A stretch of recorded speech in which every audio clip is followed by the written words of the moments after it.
Move that just a shade out there. Okay. So way back in 2001, as I mentioned, I started writing. So, one of the fears for me at the time, was, what will the public think of my work? And I use the public in the broadest sense. What will people view? How will they view my work? And I remember the first paper I published in a conference proceedings, and I had 15 minutes to present on my work at the actual conference, at the conference. And I found the writing of the paper quite daunting, but I actually felt really nervous around presenting my work. So I got to a stage where I felt a little bit comfortable about my writings and putting them out there.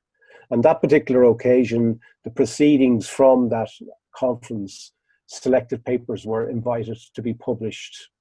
So I didn't understand that whole notion of, well, actually conference papers can go forward and actually be published in proceedings. So over the last 20 years, I've learned a lot about how the actual publishing in academia works. And again, it's all about all the time looking about how you can move yourself forward to that. I had no idea where was the best place to publish my work. I had no idea of actually going about putting a structure on that. So some of the things I did were, I actually did an academic writing retreat.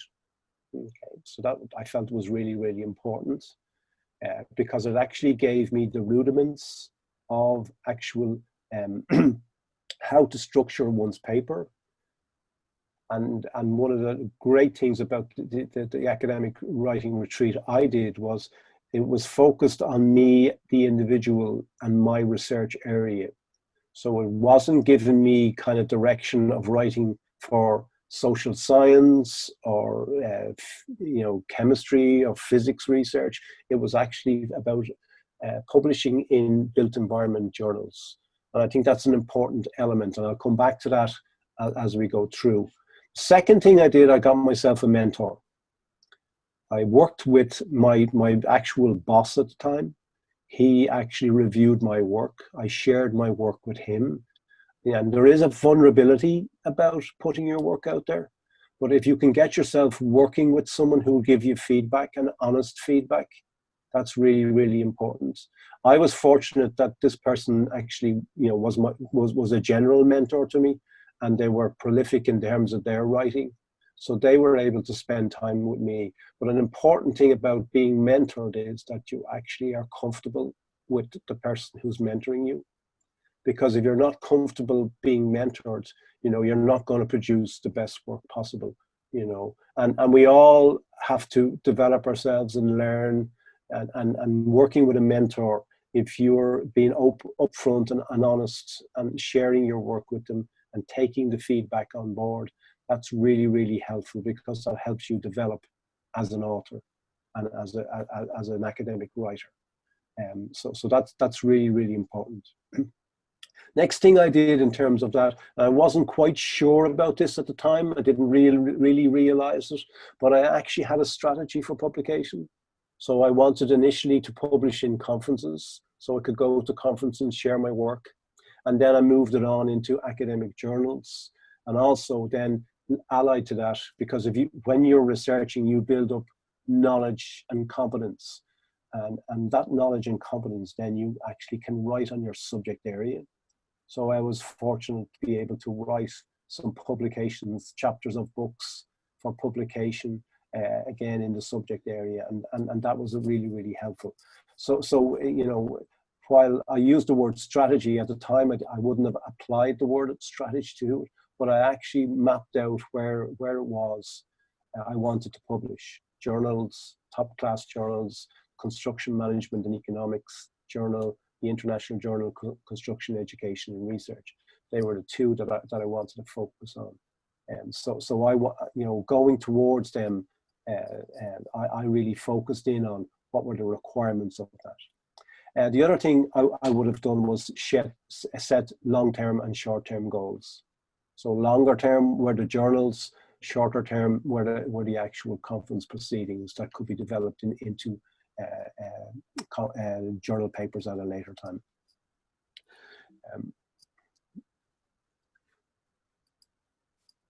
So then just a couple of things, and I teach research methodology classes to PhD students at the university here in Dublin.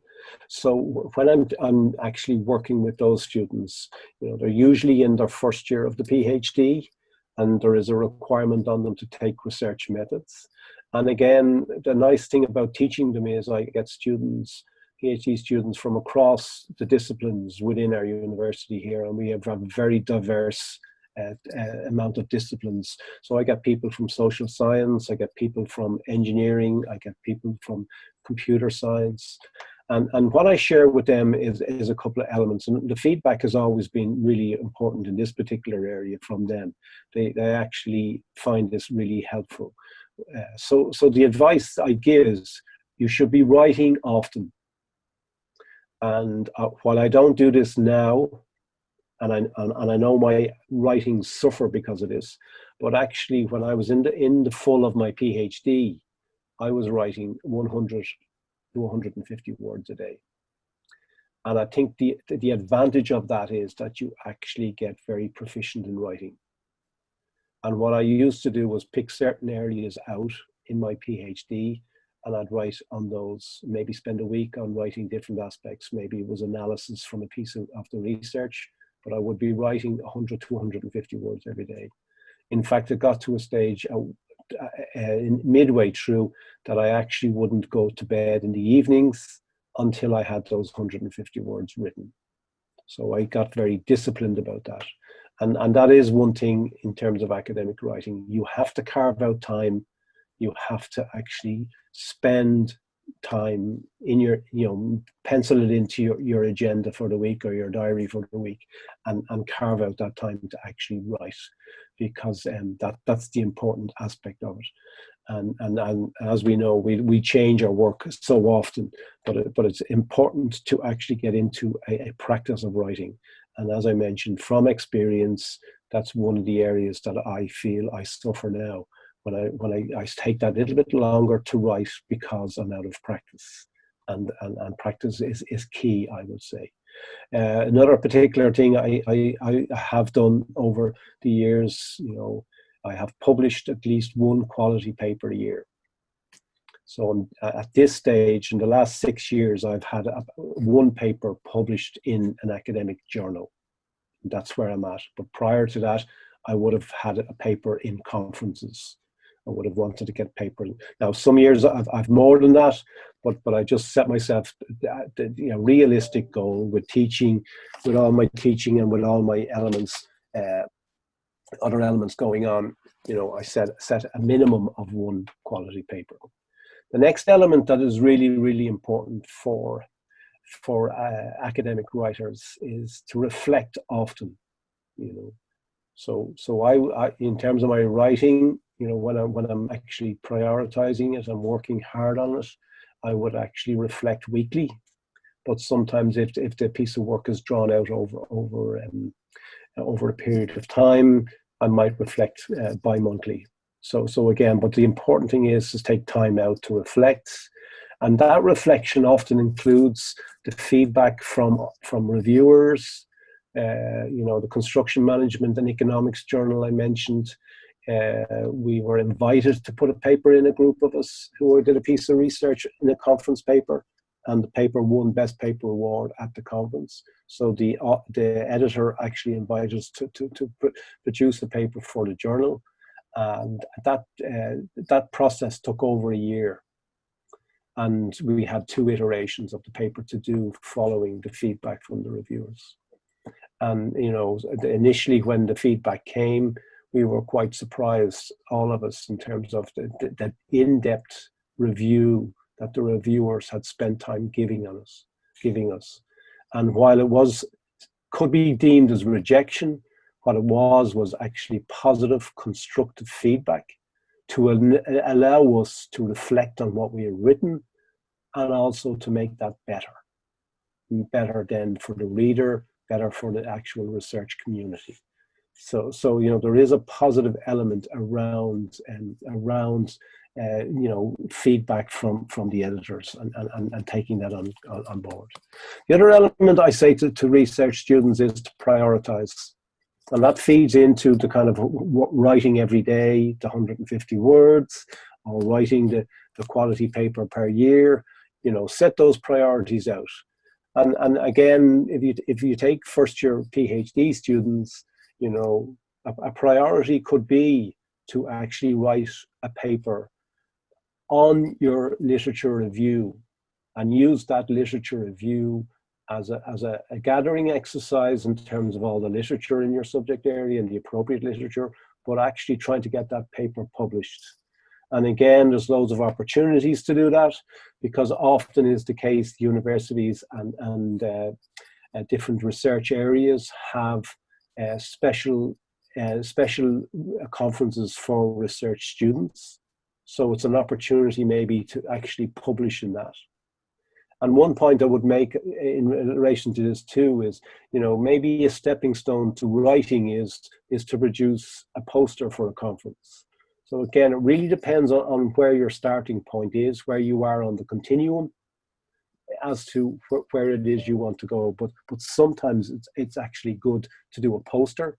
Poster gives you the opportunity to actually create a structure for your research.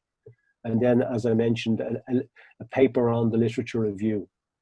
And I'll talk a little bit more about journals later on, but one of the things to watch out for is if you're in a particular discipline, which you should be, look to see what are those opportunities within that discipline. Because some of the actual opportunities that arise might be to actually publish your literature review. The other point I would make then is, don't take rejection as personal. I've kind of emphasized, constructive feedback. Okay, it might appear to you that it's that it's negative and it is a rejection, but actually, if where you're submitting your work is an academic journal or an academic conference where they actually value the people who actually make the submissions, then you actually will get quality feedback.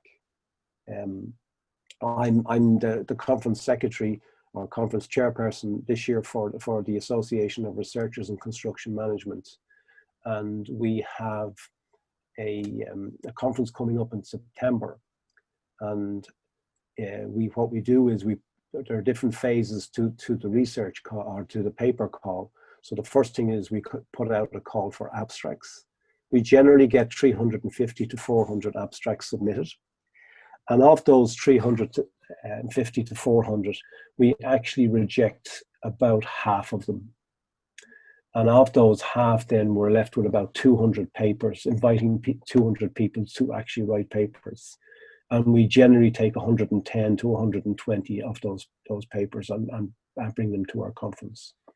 So you can see there, our review process review process is very rigorous. We have the different stages, and to get your paper published in our conference, it's actually 1 in 3 papers get through. So what we're seeing as, this is our 36th conference coming up this September. So what we're seeing as is the quality research community in construction management. So people want to publish with us. So we have developed a really good system of giving review comments back to actual authors. And generally, it might go to maybe 1,000 words of feedback that we give between the 2 reviewers and the editor. So you can see there's opportunity for people, even if it's a good paper, to actually get feedback, and even if it's a rejection, to be able to build on that feedback. And what we find is that, particularly early career PhD researchers, they might not get a paper published with us in third year in their third year of their program. It might be in the final year of their work, but they may have gotten a rejection from us, but they've gone away and used that rejection as a way to actually improve and enhance their work. and they then get published with us. So it's an important thing to actually think about rejection, because these people who are reviewing, and I'm a reviewer, and I don't know the people whose paper I'm reviewing, because most of the time any of the peer reviews are anonymous, so you can't see whose work it is. Okay.